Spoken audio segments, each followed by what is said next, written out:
नमस्कार दोस्तों। जालियांवाला बाग हत्याकांड का बदला किसने लिया और कैसे लिया? जालियांवाला बाग हत्याकांड 1919 में हुआ था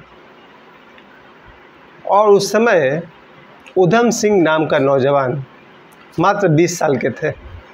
उधम सिंह का जन्म हुआ है 1899 में और जब उधम सिंह 20 वर्ष के थे तो उन्होंने जालियांवाला बाग हत्याकांड के बारे में सुना। और आप सभी को मालूम है कि जालियांवाला बाग में क्या हो रहा था।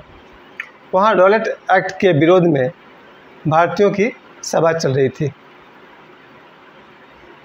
जालियांवाला बाग में तो गया नहीं हूँ, मेरे कुछ दोस्त गए हैं। अमृतसर में है, जहाँ एक ग्राउंड की तरह है और बीच में एक कुआं है और वहाँ हज़ारों भारतीय एकत्रित हो गए थे और वहाँ पर भारतीयों का एक मीटिंग चल रहा था। तभी कुछ लोगों ने जनरल डायर को खबर किया कि यहाँ भारतीय सभा कर रहे हैं। मुझे एक बात का बहुत दुख होता है कि कुछ लोग भारतीय ही थोड़े से पैसे के लिए मुखबरी का काम करते थे। इधर का खबर उधर पहुँचाना, उधर का खबर इधर पहुँचाना, भारतीयों के विषय में अंग्रेज़ों को बताना, अंग्रेज़ों के विषय में भारतीयों को बताना। वैसे लोग को मुखबिर कहा जाता है और ऐसे लोग को मैं पसंद नहीं करता हूँ। लेकिन ये भी एक काम हुआ उस ज़माने में कि जालियांवाला बाग के समय में अंग्रेज़ों को खबर कर दिया किसी ने कि जालियांवाला बाग में भारतीय लोग मीटिंग कर रहे हैं। जनरल डायर ने सैकड़ों पुलिस वालों को खबर किया, उन्हें आदेश दिया कि जालियांवाला बाग को घेर लिए जाएं और उस पर अंधाधुंध गोलियां चलाई गई। उस ग्राउंड के अंदर बीच में एक कुआं था जिसमें स्त्री, पुरुष, वृद्ध, बच्चे, सब तरह के लोग एकत्रित हुए थे। जनरल डायर ने उस बाग को चारों तरफ से घेरवा दिया और आदेश दिया सबको फायर करने का। गोलियां चलाई गई, सैकड़ों लोग मारे गए। कुछ लोग जान बचाने के लिए कुएं में कूद गए, पर वो उसमें भी कूद कर मरे। छोटे छोटे बच्चे, स्त्रियां, बहुत सारे लोग मारे गए। उस समय के ठीक बाद से महात्मा गांधी भी एक्टिव हुए हैं। 1921 में जो उन्होंने असहयोग आंदोलन शुरू किया, सविनय अवज्ञा शुरू किया, बहुत सारा आंदोलन उसके बाद शुरू हुआ है। लेकिन ये 1919 की घटना थी। इस बात का प्रभाव भगत सिंह जी पर पड़ा, चंद्रशेखर आज़ाद भी थे और बहुत सारे लोग को इस बात का बहुत दुख हुआ कि अंग्रेज़ हमारे देश में आकर के हमें गुलाम तो किया ही, हम पर अत्याचार तो करते ही थे, हमारे लोगों की हत्या तक कर देते थे। आज मैं सोचता हूँ कि 2023 में जितने आसानी से हम सब आज़ाद देश में रहते हैं, ये एक बहुत लंबी दास्तां के बाद हमें आज़ादी मिली है। कल मैं थोड़ा सा हिस्ट्री सर्च कर रहा था तो मुझे दिख रहा था कि गुलाम वंश जो 1000वां वर्ष के बाद से चल रहा है, गुलाम वंश में ही ऐसे ऐसे लोग थे जिन्होंने भारत पर शासन करना शुरू कर दिया था। उससे पहले आप कह सकते थे 1000 वर्ष से पहले कि भारत स्वतंत्र था। लेकिन जब गुलाम वंश आता है उसके बाद ये मुग़लों का शासन शुरू होता है, मुग़लों के बाद फिर ब्रिटिश शासन शुरू होता है और इस तरह से हमारा देश 1947 तक हमारा देश गुलाम था। इस गुलाम के देश के साथ जो जो अत्याचार हुआ, इसके धन को तो लोगों ने लूटा ही, इसके धन को विदेशियों ने लूटा। यहाँ के लोगों को जबरन कन्वर्ट भी किया, यहाँ के मंदिरों को तोड़े, हिंदुओं को मुस्लिम में कन्वर्ट कर दिया और बहुत सारे अत्याचार और यहाँ का धन को लूट करके गरीब भी कर दिया। और देखा जाए तो उस समय भारत इतना गरीब था, कमज़ोर था कि कोई भी बाहर से आता था और इस पर हमला करके इसको गुलाम कर लेता था।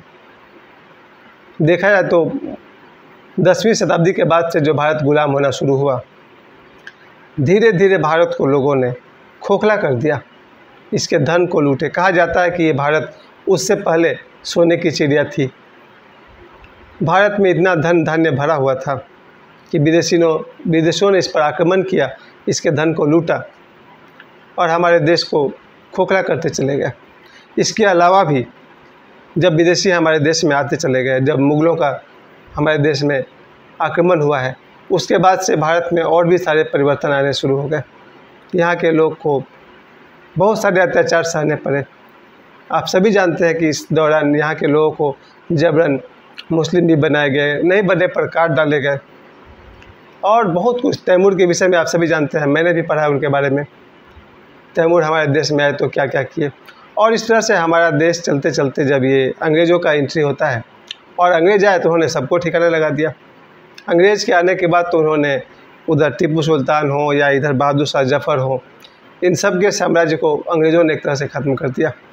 भारत में भी जितने भी राजा वाले साम्राज्य थे, सभी को लगभग सभी को अंग्रेज़ों ने कुचल डाला। उन अंग्रेज़ों ने जो 1919 में जो जालियांवाला बाग हत्याकांड किया, ये एक विशेष व्यक्ति कहिए उधम सिंह, लोग उनको ज़्यादा याद नहीं करते हैं, लेकिन आज मैं उनको बहुत आदरपूर्वक याद कर रहा हूँ। उधम सिंह तब 20 वर्ष के थे। उन्होंने तैयारी की क्योंकि उन्हें पता चला कि जनरल डायर रिटायर होने के बाद लंदन में रहने चले गए हैं।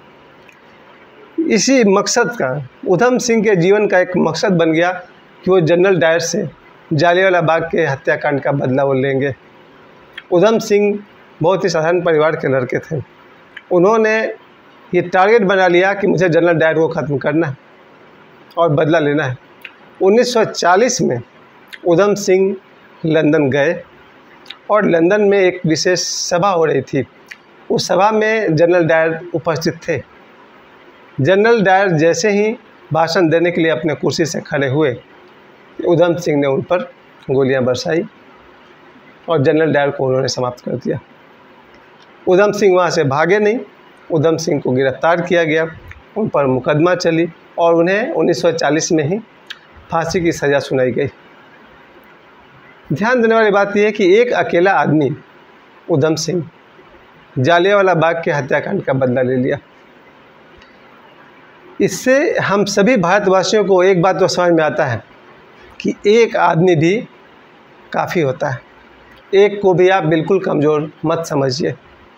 और अगर ये एक व्यक्ति उधम सिंह अगर इतना बड़ा काम कर सकते हैं, तो हम सब 140 भारतवासी, 140 करोड़ भारतवासी क्या नहीं कर सकते हैं। आज के इस वीडियो को बनाते समय मेरे मन में यही था कि भारत हमेशा याद रखा जाए कि आज के युग में भी और हमेशा ही राष्ट्र हित सबसे ऊपर है। अगर आदमी से पूछा जाए कि धर्म और राष्ट्र में आप किसे अधिक प्राथमिकता देंगे, तो परिवार हो या धर्म हो या राष्ट्र हो, सीधी सी बात है कि राष्ट्र सबसे ऊपर है, राष्ट्र का हित सबसे ऊपर है। और आज मैं सिर्फ भारत की अगर बात करता हूँ कि भारत में 140 करोड़ लोग हैं। जब एक उधम सिंह इतना कुछ कर सकते हैं, तो 140 करोड़ भारतीय क्या नहीं कर सकते। एक चीज़ जिससे कि किसी भी चीज़ को, तर्क एक ऐसी चीज़ है, लॉजिक एक ऐसी चीज़ है जिससे लोग सही को गलत और गलत को सही साबित कर लेते हैं। अगर कोई बहुत ही विद्वान तर्कनिष्ठ व्यक्ति हो तो किसी भी गलत चीज़ को सही ठहरा सकता है, किसी भी सही चीज़ को गलत ठहरा सकता है। तो तर्क का तो कोई हिसाब नहीं है और तर्क के परिणाम को कोई परिणाम नहीं कहा जाएगा। लेकिन मैं अपने बल से एक बात ज़रूर कह सकता हूँ, एक एक व्यक्ति महत्वपूर्ण है, एक एक भारतीय महत्वपूर्ण है। अगर राष्ट्र को सबसे ऊपर रखा जाए और भारत के 140 करोड़ लोग, जो कि भारत एक धर्मनिरपेक्ष देश है जहाँ सभी धर्मों के लोग रहते हैं, हिंदू, मुस्लिम, सिख, ईसाई, पारसी, जितना भी आप जोड़ सकते हैं, अगर 140 करोड़ के लोग भारत में रहते हैं और भारत का एक एक आदमी अगर भारत के विकास को, अपने राष्ट्र के विकास को लक्ष्य बना ले, तो भारत क्या नहीं कर सकता है। लेकिन भारत के साथ गलत तब हो जाता है जब 140 करोड़ लोग 4 टुकड़ों में या 40 टुकड़ों में बढ़ जाए और सब एक दूसरे का विरोध करने लगे, तो इससे देश का विकास कहाँ हुआ। प्यारे दोस्तों, आज शनिवार है, आज 10 जून 2023। मैं आप सभी से कहना चाहता हूँ कि यदि भारत धर्मनिरपेक्ष राष्ट्र है, जो कि है ही, और भारत में सभी तरह के लोग रहते हैं, हिंदू, मुस्लिम, सिख, ईसाई, एक उधम सिंह अगर इतना बड़ा काम कर सकते हैं, तो 140 करोड़ भारतीय अगर एक हो जाएं, तो विश्व में भारत को नंबर 1 बनना कौन सा मुश्किल काम है। मैं सारा दिन, मेरा राजनीति मेरा कोई प्रिय विषय कभी नहीं रहा। मैं राजनीति के विषय में कोई मैच्योर और बहुत जानकार आदमी नहीं हूँ, लेकिन मैंने धीरे धीरे लोगों के साथ उठते बैठते जब मैंने राजनीति के विषय में थोड़ी बहुत मुझे जानकारी मिली, तो उससे मुझे यही समझ में आ रहा कि देश चाहे 4 धर्मों में बँट जाए तो भी कमज़ोर हो जाएगा, देश चाहे 4 या 40 पार्टियों में बँट जाए तो भी कमज़ोर हो जाएगा। देश तो तभी आगे बढ़ता है जब सभी भारतीय मिलकर एक हो जाए। असंभव है ये सपना कि सभी भारतीय मिलकर के भारत का ही भला सोचें, असंभव तो है लेकिन करने योग्य यही है। आज मैंने, चूँकि मैं एक टीचर भी हूँ और मैं पढ़ा रहा था कहीं जनरल डायर के बारे में, और जालियांवाला बाग पर मुझे क्वेश्चन आंसर लिखवाना था, तभी मुझे बात ख्याल में आया कि जनरल डायर का से बदला उधम सिंह जी ने लिया। तब से मेरे मन में एक ख्याल में आ गया कि हम सब भारतीय अगर एक होकर के भारत के राष्ट्र के विकास की बात करें तो कितना अच्छा होता। मैं एक बार सभी भारतीयों से मैं यही कहना चाहता हूँ। विषय बहुत कुछ है, अब कर करके लोगों में इस समय तो विषय इतना कुछ है कि लोग तरह तरह की बातें करते हैं। 4 धर्मों के लिए 4 तरह की बातें करते हैं कि हिंदू अलग है, मुस्लिम अलग है, सिख का अलग डिमांड है, ईसाई का भी अपना डिमांड है। हमारे देश में तो ईसाई भी रहते हैं ना, और ईसाई ही नहीं, ईसाई मिशनरी भी रहते हैं जो लोगों को ईसाई में कन्वर्ट करते जाते हैं। तो भारत का ये बहुत बड़ा एक विविधता है, ऐसे ऐसे कलर्स हैं कि भारत में करोड़ों क्रिश्चियंस रहते हैं।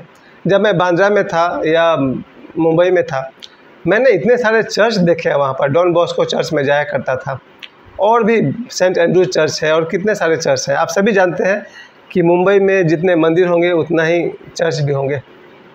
गोवा में तो बहुत सारे चर्च हैं, आप सभी जानते हैं, और भी जगह। मैं धनबाद में रहता हूँ, धनबाद में बहुत सारे चर्च हैं।